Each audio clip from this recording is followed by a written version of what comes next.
By the way, this show is great, Fargo. What a great show that thanks. I saw. And your character is fantastic.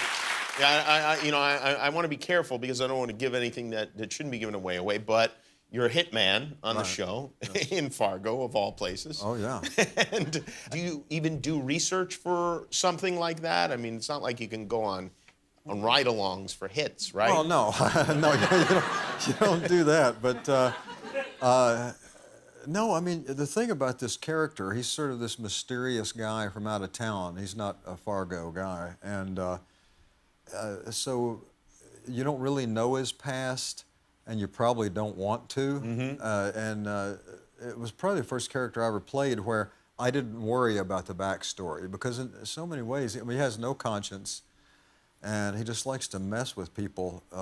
He has fun with it. He has fun with it. He does, really, yeah. He does, yeah. It's a weird thing. For you to do TV is a big deal. Well, you started. I remember you were on Hearts of Fire, right? With John Ritter, yes. With John Ritter, and Evening Shade also. Burt Reynolds. What other TV shows did you do? Any? Well, see, when you're coming up, like when I came up in the early '80s, you know, it was now television is like what people want. I mean, Right. It's like it Thank has you. a real cachet.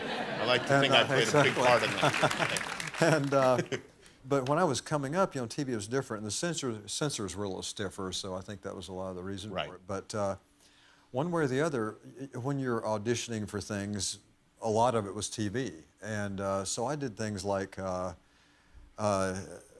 Divorce Court and some TV shows too. I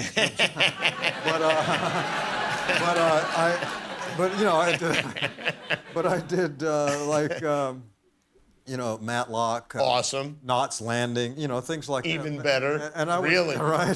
That and is I was great. always, I mean, you know, one scene or two scenes, things like that. But, you know, You'd be thrilled to get a job like that, right? oh, of course. I mean, you know, then you did anything. I mean, literally anything. I mean, the weird thing about auditioning, though, is that you would usually be auditioning for, like, say, I don't know, 4 lines or 6 lines or something. But they would be spread out over like 3 or 4 pages, you know what I mean? So you have this casting director reading all this stuff, you know, Arnold comes into the basement, blah, blah, blah, and you're just kind of sitting there with your, like, your one line highlighted down here, you know? So you sit there forever, you know? And then after 2 minutes, you go, hey, mister, you forgot your hat, you know? And then it's some more stuff, you know, and you do that again.